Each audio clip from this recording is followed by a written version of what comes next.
Hello mga kainday, yan, ang apo ng nanay ay kakain na. Itsyong manok, salmon na sinigang, ulo lang yan, nabibili. Huwag lang hindi magkasabaw. Siyempre, repolyo at saka beans.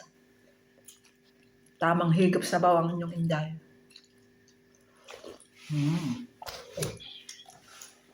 Paring lechong manok ay bilhin na lang natin. Dahil mas nakakamura pa. Hindi na mangangamay ang bahay. Oh, nasubo para sa inyo. Ang pinaka gusto ko sa isda. Ulo, hindi pa lang nyo kita. Ayun, nadidilig ka nyo. Yung kasama ko, kamay na lang ako. Ayoko pa magkamay. Sarap na rin. Ang favorite ko, pakpak ng manok. Sa parte ng manok. At saka hita.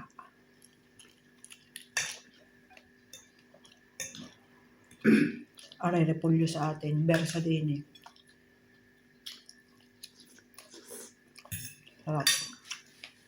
Wala pang aming anak. Muna na naman ako magugutom.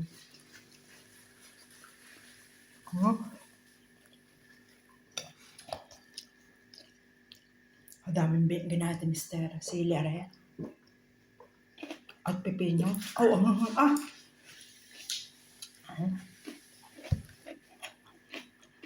Busog-busog na naman ang inyong andal.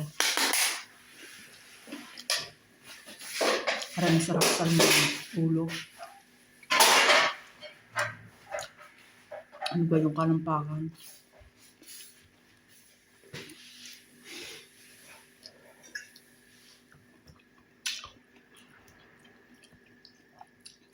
Ay, uminamlaan ng cappuccino. Biskuit ko. Sa tren ko na kinain.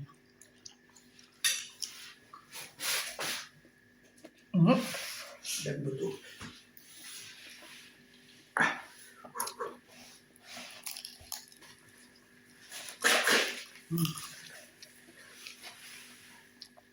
Nagsisisinga. Ang aking kasama. Sanghang baga naman, ang daming ginayat. Ma'am, gusto. Kaya binali. Yan, paborito mo. Ang sarap. Kaya ng paborito mo. Yan. Yan. Akin yung laman. Alam ko naman ako titira ng Hindi laman. pag bumili ng lechong manok, Akin lagi ang yung buo. laman. Sorry, mister. Siya na lang ang taga-ka ng aking anak ayaw din. Maya-maya pa. Tigil sa kaming hita ng manok. Ang pakpak akin at saka yung di na yung liig, balugbog. Walang kukuha noon. Pinaubaya talaga sa akin.